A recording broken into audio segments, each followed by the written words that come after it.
Hello students, welcome to my YouTube channel. कैसे हैं आप लोग? उम्मीद करता हूं बहुत अच्छे से होंगे। चलिए, आज हम पढ़ेंगे क्लास 11th की फिजिक्स का जो तीसरा चैप्टर चल रहा था आपका। वहाँ मैंने आपको ग्राफी निरूपण बताया था, एक समान वेग के लिए और असमान वेग के लिए, असमान गति के लिए। आज हम बात करेंगे आपेक्षिक वेग यानी रिलेटिव वेलोसिटी की, और उम्मीद करता हूँ कि आप बहुत अच्छे से समझेंगे। चलिए, तो आज हम बात करेंगे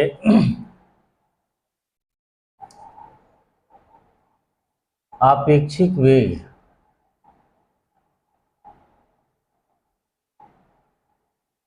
इंग्लिश में इसको बोलेंगे रिलेटिव वेलोसिटी।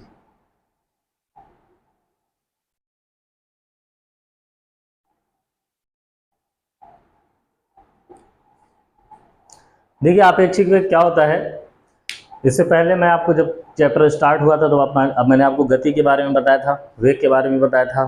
तो आपेक्षिक वेग क्या होता है कि जब कोई पिंड किसी दूसरे पिंड के सापेक्ष अपने वेग में परिवर्तन करता है, तो उसके वेग को हम रिलेटिव वेलोसिटी यानी आपेक्षिक वेग बोलते हैं।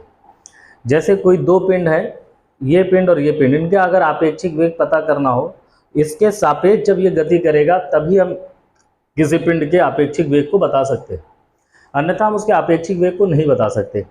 जैसे कि आपको पता है कि हमारी पृथ्वी भी गति करती है, सूर्य के चारों ओर बहुत ही स्पीड से घूमती है, चारों ओर चक्कर लगाती है, सबको पता है। फिर भी हमको ऐसा महसूस नहीं होता कि हम गति करते हैं। बहुत सी कुछ गति है जो आपको महसूस नहीं होती। जैसे अगर आपने कभी प्लेन का सफ़र किया हो, तो प्लेन के सफ़र में भी आपको कभी एहसास नहीं होगा कि जब प्लेन मतलब ऊपर उड़ान भर लेता है, ऊपर चला जाता है, तो आपको नहीं पता चलता है कि प्लेन उड़ रहा है। ऐसा लग रहा है वो कहीं पे ठहरा हुआ है। असल में ऐसा होता इसलिए है क्योंकि प्लेन जब आसमान में चला जाता है, तो उसके बाद आप देखिए तो उसके सापेक्ष कोई दूसरा पिंड नहीं होता, कि दूसरा कोई प्लेन नहीं होता कि प्लेन दिखे कि हाँ भाई देखो वो पीछे जा रहा है, हम आगे जा रहे हैं, तो आपको लगेगा हम रुके हुए हैं। इसी तरह हमारी पृथ्वी के सापेक्ष कोई दूसरा पिंड नहीं है, इस वजह से हम उसकी वेग को, उसकी रिलेटिव वेलोसिटी को निकाल नहीं पाते। कहने का मतलब है आपेक्षिक वेग क्या होता है। आपेक्षिक वेग तभी निकाल पाएंगे जब किसी पिंड के सापेक्ष कोई दूसरा पिंड होगा। ठीक है, तो आपेक्षिक वेग किसको बोलते हैं? जब कोई पिंड किसी दूसरे पिंड के सापेक्ष अपने वेग में परिवर्तन करता है, तब हम बोलते हैं कि यहाँ पे रिलेटिव वेलोसिटी यानी आपेक्षिक वेग हो रहा है। चलिए, हम बात करते हैं, इसको हम समझाने की कोशिश करते हैं एक फिगर से। सपोज मान लीजिए कि आपके इलाके में कोई स्टेशन है, ये या कोई बस स्टैंड है, कोई स्टेशन है, टैक्सी स्टैंड है, कुछ भी मान लीजिए। सपोज रेलवे स्टेशन मान लीजिए, आसान रहेगा, और उस रेलवे स्टेशन का नाम हमने ए दे दिया। और उससे थोड़ा सा आपके एरिया से थोड़ा सा पीछे कोई रेलवे स्टेशन है बी, यहाँ पे दूसरी ट्रेन खड़ी हुई है, उस ट्रेन का नाम है बी और इस ट्रेन का नाम है ए। यहाँ पे एक ट्रेन खड़ी है, एक ट्रेन यहाँ पे खड़ी है। अभी इनका जो पोजीशन है यहाँ पे x0, यानी अभी जब स्थिर है जब वो ट्रेन, तब उसकी जो स्थिति है वो x है, यानी x0 है। जब वो स्थिर है यानी विरामावस्था में है, तब उसका जो पोजीशन है वो x0।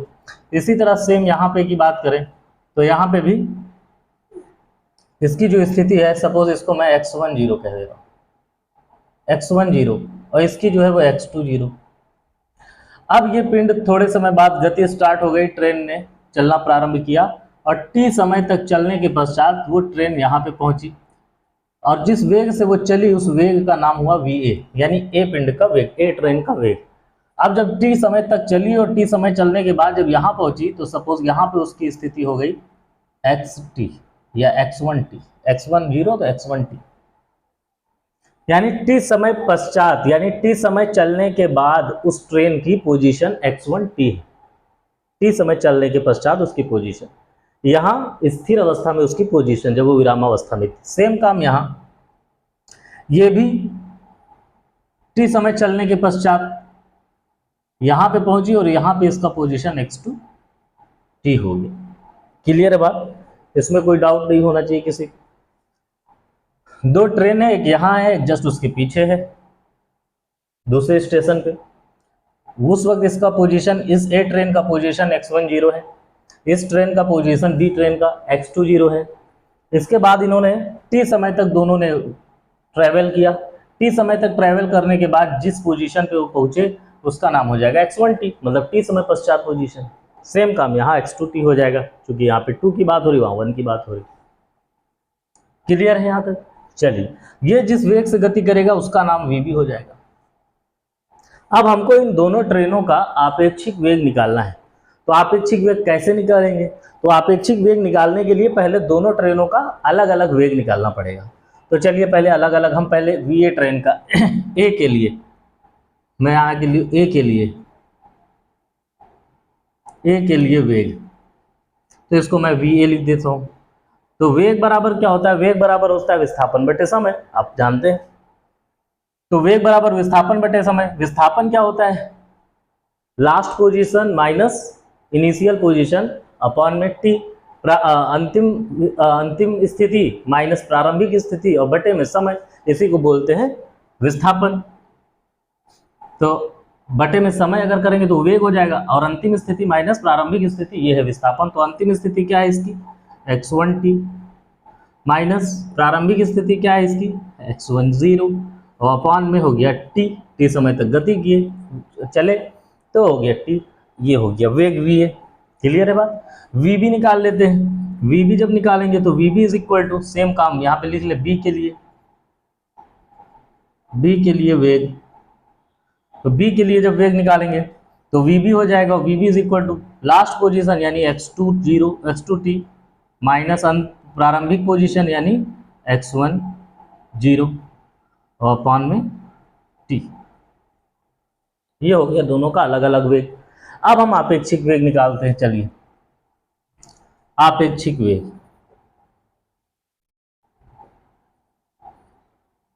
आपेक्षिक वेग रिलेटिव वेलोसिटी। आपेक्षिक वेग को हम लिखेंगे VAB से, यानी A के सापेक्ष B का वेग। VAB मतलब A के सापेक्ष B का वेग, ठीक है। तो VAB बराबर होता है आपेक्षिक वेग जो होता है VA माइनस VB, यानी किसी एक पिंड के सापेक्ष किसी एक पिंड का वेग दूसरे पिंड के वेग से माइनस कर दिया जाए तो उसका आपेक्षिक वेग हमको पता चल जाता है। तो VAB बराबर हो जाएगा VA माइनस VB। अब यहाँ पे आप वैल्यू पुट कर देंगे VA और VB की, तो VAB क्या निकल के आएगा? देखो, VAB is equal to VA, तो VA कितना है? ये x1t माइनस x10 अपॉन में t माइनस ये वाला VB की वैल्यू पुट कर दीजिए, तो ये x2t माइनस x20 अपॉन में t। दोनों का डिनोमिनेटर सेम है तो आप इसको एक साथ में लिख सकते हैं, या एक काम ये करिए, पहले t वालों को एक साथ रख लीजिए, 0 वालों को एक साथ रख लीजिए। तो ये x1t और ये माइनस x2t एक साथ हो गए, और हर बराबर है दोनों का, अपॉन में इसके t आ जाएगा, ठीक है ना। उसके बाद ये वाला और 0 वाला एक साथ है, माइनस x10, और यहाँ पे एक चीज देखें, ये वाला माइनस में है तो ये चिन्ह प्लस का हो जाएगा, ठीक है ना। आपको पता है अगर ब्रैकेट के बाहर माइनस है, अगर हम इसको ब्रैकेट में लें और ब्रैकेट के बाहर माइनस है तो अंदर का जो साइन होता है यानी ये वाला जो माइनस है वो प्लस में चेंज हो जाएगा, ठीक है ना। यहाँ पे x2 रहेगा, सॉरी,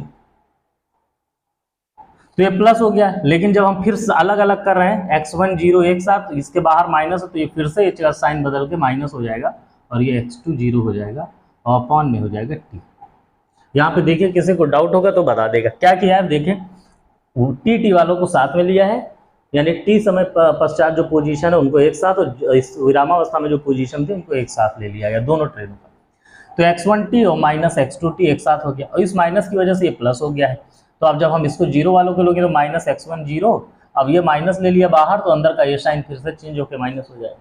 ध्यान रखिएगा, किसी बच्चों को कन्फ्यूजन है, यहाँ प्लस लिया था फिर यहाँ माइनस क्यों ले लिया, तो आप देख लीजिएगा। तो अब देखिए यहाँ पे बस देखना क्या है, बस यही, आप इसको बड़े ब्रैकेट में लिख सकते हैं और या इसको ऐसे लिख सकते हैं। चलिए एक तरह से भी लिख दें, अलग अलग चाहो तो लिख लो। ये क्या है, इसको ऐसे लिख लो, x1t माइनस x2t और ब्रैकेट क्लोज माइनस ये वाला x10 माइनस x20 यहाँ भी ब्रैकेट क्लोज और पूरे के बटे में t कर दीजिए क्योंकि डिनोमिनेटर दोनों का सेम। अब देखिए ये है क्या, x1t और माइनस x2t, ये क्या है? तो आप देखो टी समय पश्चात, टी समय तक जब दोनों पिंडों ने गति कर ली तो उनके बीच का जो ये विस्थापन है, ये देखो यहां से मैं लाइन खींच रहा हूं, ये इसने टी समय तक गति किया, इसके बाद यहाँ पे आए पोजीशन, इसने किया यहाँ पे पोजीशन आया, तो इनके बीच का जो विस्थापन है वही ये लिखा हुआ है। समझ में आ रही बात? देखो x1t मतलब ये, मतलब ए ट्रेन का टी समय पश्चात विस्थापन, ट्रेन का टी समय पश्चात विस्थापन, और ये क्या है, बी ट्रेन का टी समय पश्चात विस्थापन ये है, और दोनों का अंतर कर दिया तो क्या हो गया, दोनों का जब अंतर करेंगे, दोनों का विस्थापन नहीं, सॉरी, x1t क्या है, ए ट्रेन का टी समय पश्चात स्थिति, और x2 क्या है, टी समय पश्चात बी ट्रेन की स्थिति। अब जब दोनों को माइनस कर दिया तो दोनों का क्या हो गया, टी समय पश्चात दोनों का विस्थापन, यानी टी समय पश्चात यानी टी समय तक वेग चलने के बाद दोनों पिंडों का अंतिम विस्थापन, यानी अब शॉर्ट फॉर्म में, यानी एक शब्दों में कहें तो ये क्या है, अंतिम विस्थापन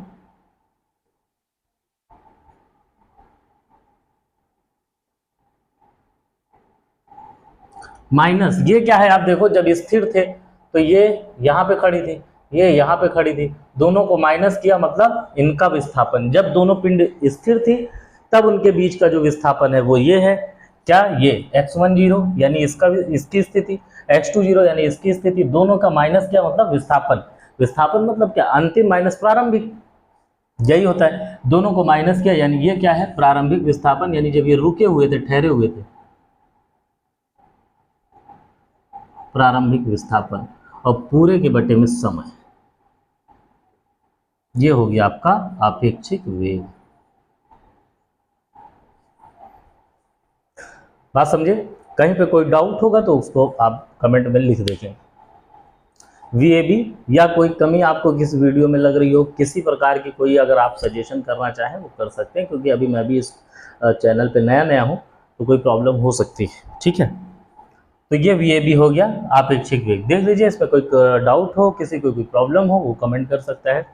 यहाँ पे इसको समझाने के लिए एक बार फिर से देखो, x1t क्या है, टी समय पश्चात ए ट्रेन का स्थिति, x2t क्या है, टी समय पश्चात बी ट्रेन की स्थिति, और दोनों को माइनस कर देंगे तो वो क्या है, टी समय पश्चात दोनों ट्रेन की जो विस्थापन है उसको ये लिखा गया है। तो ये अंतिम विस्थापन, एक शब्द में बोले तो अंतिम विस्थापन, इसको बोले एक शब्दों में तो ये प्रारंभिक विस्थापन, और बटे में टी यानी बटे में समय, यानी अंतिम दोनों पिंडों के अंतिम विस्थापन से प्रारंभिक विस्थापन को घटा दिया जाए तो हाँ, और समय से उसको डिवाइड कर दिया जाए तो जो आएगा वो आपेक्षिक वेग कहलाएगा। ठीक है, क्लियर। अब देखिए, इसमें कुछ कंडीशंस होते हैं जो वाइवा वगैरह के लिए और कॉम्पिटिटिव एग्जाम के लिए इम्पोर्टेंट हो सकता है, तो उसको देखेंगे अब।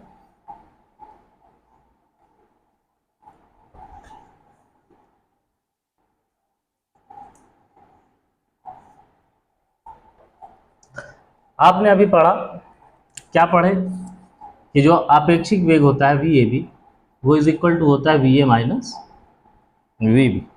आपेक्षिक वेग VA माइनस VB, यानी इसका वेग और इसका वेग को माइनस कर देंगे तो आपेक्षिक वेग मिल जाएगा। अब यदि इफ VA यानी इस पिंड का वेग B पिंड से बड़ा हो जाए, B पिंड के वेग से बड़ा हो जाए, A पिंड का वेग, इस ट्रेन का वेग इस ट्रेन से बड़ा हो जाए, तो बताइए क्या हो सकता है। तो आप देखो VAB अगर आप निकालो तो आप जाहिर सी बात है, देखो अगर ये बड़ा है और ये छोटा है, बड़े से छोटे को घटाओगे तो ये प्लस में रहेगा, नहीं रहेगा, यानी VAB किस में आएगा, पॉजिटिव। VAB किस में आएगा, वो धनात्मक होगा। और जब भी VAB आपेक्षिक वेग धनात्मक आए, इसका मतलब ये होगा कि ये वाली ट्रेन, अगर इसका वेग इस ट्रेन से ज़्यादा है, ये सीधे निकल जाएगी, पॉजिटिव आ गया, तो इसका मतलब ये कभी एक दूसरे को ओवरटेक नहीं करेंगे, यानी ये ट्रेन का वेग, आप कॉमन से देखो, इसका वेग इससे ज़्यादा है। अब इसका वेग जब ज़्यादा है तो ये वाला ट्रेन कभी इसको पकड़ पाएगा, कभी नहीं पकड़ पाएगा। इसका वेग ऑलरेडी, मैं आगे 60 की स्पीड से जा रहा हूँ, पीछे कोई 40 की स्पीड से आ रहा है, तो मेरी बराबरी वो नहीं कर सकता, मैं हमेशा आगे रहूँगा। यानी अगर मेरा वेग इसके वेग से ज़्यादा है, मतलब पॉजिटिव है, तो इसका मतलब ये कि वो मुझे कभी ओवरटेक नहीं करेगा, कभी मुझे पकड़ नहीं सकता। इसका मतलब ये कभी ओवरटेक नहीं करेगा, तो इसका मतलब हुआ कि ये नेवर ओवरटेक, कभी ओवरटेक नहीं कर पाएगा। ठीक है ना, आप ऐसे लिख सकते हैं, पिंड A पिंड या पिंड बी पिंड ए को कभी ओवरटेक नहीं कर पाएगा, कभी उससे आगे नहीं निकल पाएगा। दूसरा कंडीशन देखो, दूसरा कंडीशन ये है, सपोज देखो यहाँ पे दूसरा कंडीशन ये है, यदि VA बराबर हो जाए VB के, दोनों का वेग बराबर हो जाए, तो दोनों का वेग बराबर हो जाएगा तो VAB का मान कितना आएगा, 0 आएगा। देखो ये दोनों बराबर है, या पहले रख के देख ले रहे, चलो VA माइनस VB और दोनों बराबर है, VA दोनों बराबर है और माइनस हो रहे हैं तो कट के 0 हो जाएगा, यानी VAB हो गया 0, आपेक्षिक वेग 0 हो गया। यानी यदि दो पिंड एक दूसरे के सापेक्ष समान वेग से गति कर रहे हो तो उनका जो आपेक्षिक वेग होता है वो 0 के बराबर होता है। इसका क्या मतलब हुआ, देखो ये बिल्कुल ऐसे समझ सकते हैं, मतलब ये कि जैसे दो दोस्त आपस में साइकिल पे जा रहे हैं या बाइक पे जा रहे हैं और दोनों बात करते हुए जा रहे हैं, तो जब बात करेंगे तो जाहिर सी बात है दोनों का स्पीड जो लगभग बराबर रखेंगे तभी आमने सामने बात कर पाएंगे, और दोनों बराबर वेग से ऐसे जा रहे हैं। तो ये इसके सापेक्ष ना ये अपने स्थिति में परिवर्तन कर रहा है, ना इसके सापेक्ष ये अपनी स्थिति में परिवर्तन कर रहा है, मतलब उसको लगेगा ना ये चल रहा है ना इस वाले को महसूस होगा कि ये आगे चल रहा है, क्योंकि दोनों का वेग समान है तो दोनों क्या होंगे, साथ साथ चलेंगे, यानी साथ साथ, दोनों साथ साथ चलते रहेंगे। अगर क्या कहने का मतलब क्या है, यदि किसी पिंड का आपेक्षिक वेग, यदि दो पिंड हैं उनका आपेक्षिक वेग 0 है, इसका मतलब वो दोनों पिंड साथ साथ चल रहे हैं।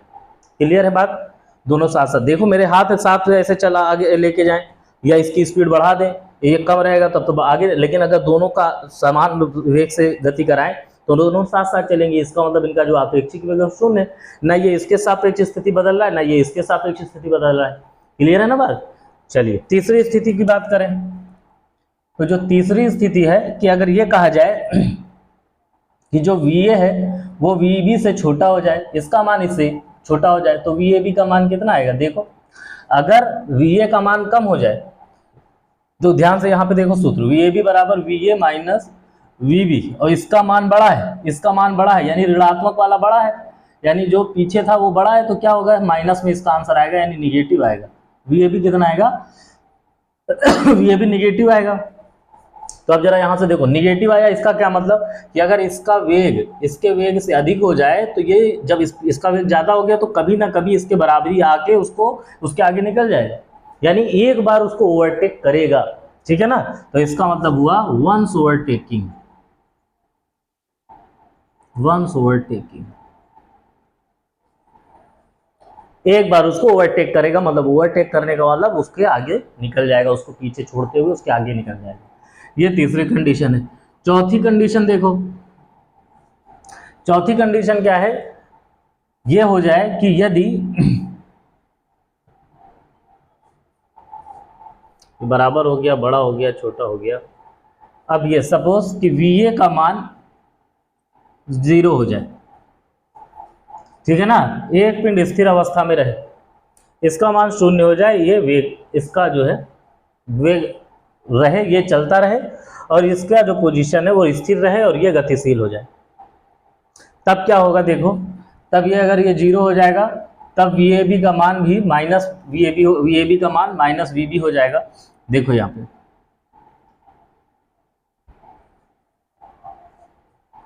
एक मिनट,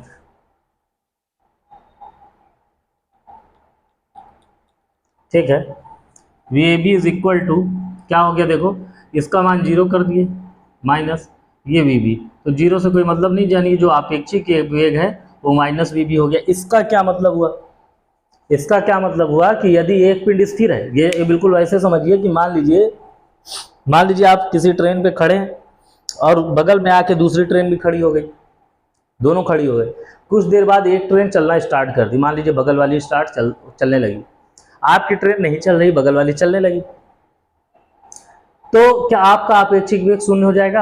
आपेक्षिक वेग आपका 0 नहीं होगा, आपका आपेक्षिक वेग जो ट्रेन चलने लगी उसके वेग के बराबर होगा, लेकिन ऋणात्मक दिशा में। देखिए आप ट्रेन में जा रहे होते हैं, अगर एक बगल वाली चलने लगी तो आप अगर उस ट्रेन को देखते रहें तो आपको थोड़ी देर महसूस होगा कि आप गति कर रहे हैं, जबकि असल में वो जा रही होती, जब वो पूरी आगे निकल जाती तब पता चलता है अरे वो जा रही थी, मुझे तो रुकी हुई है।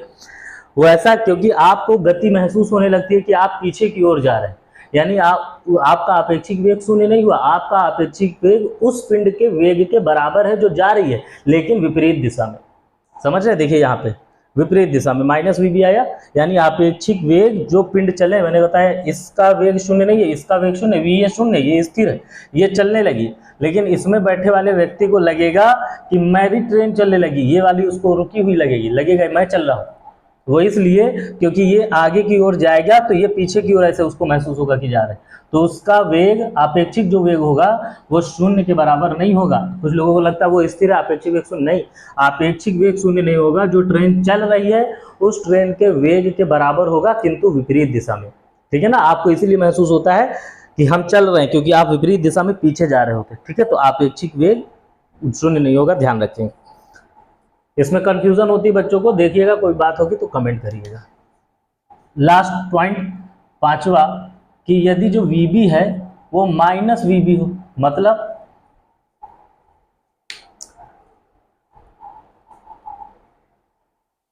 मतलब ये कि जैसे ये ट्रेन इधर की ओर जा रही है और ये वाली ट्रेन उधर से आ रही है, मतलब इसके विपरीत दिशा में आ रही है, जो VB है वो उसी के जस्ट उसी के दिशा में ना जाके उसके विपरीत दिशा से आ रही हो, मतलब एक ट्रेन ऐसे आ रही है, उसका वेग सपोज VA है, तो दूसरी ट्रेन जो VB है वो ऐसे आ रही हो, वो VB ऐसे, तो इसको ये प्लस में ये माइनस में है क्योंकि ये इसके विपरीत दिशा में आ रही है।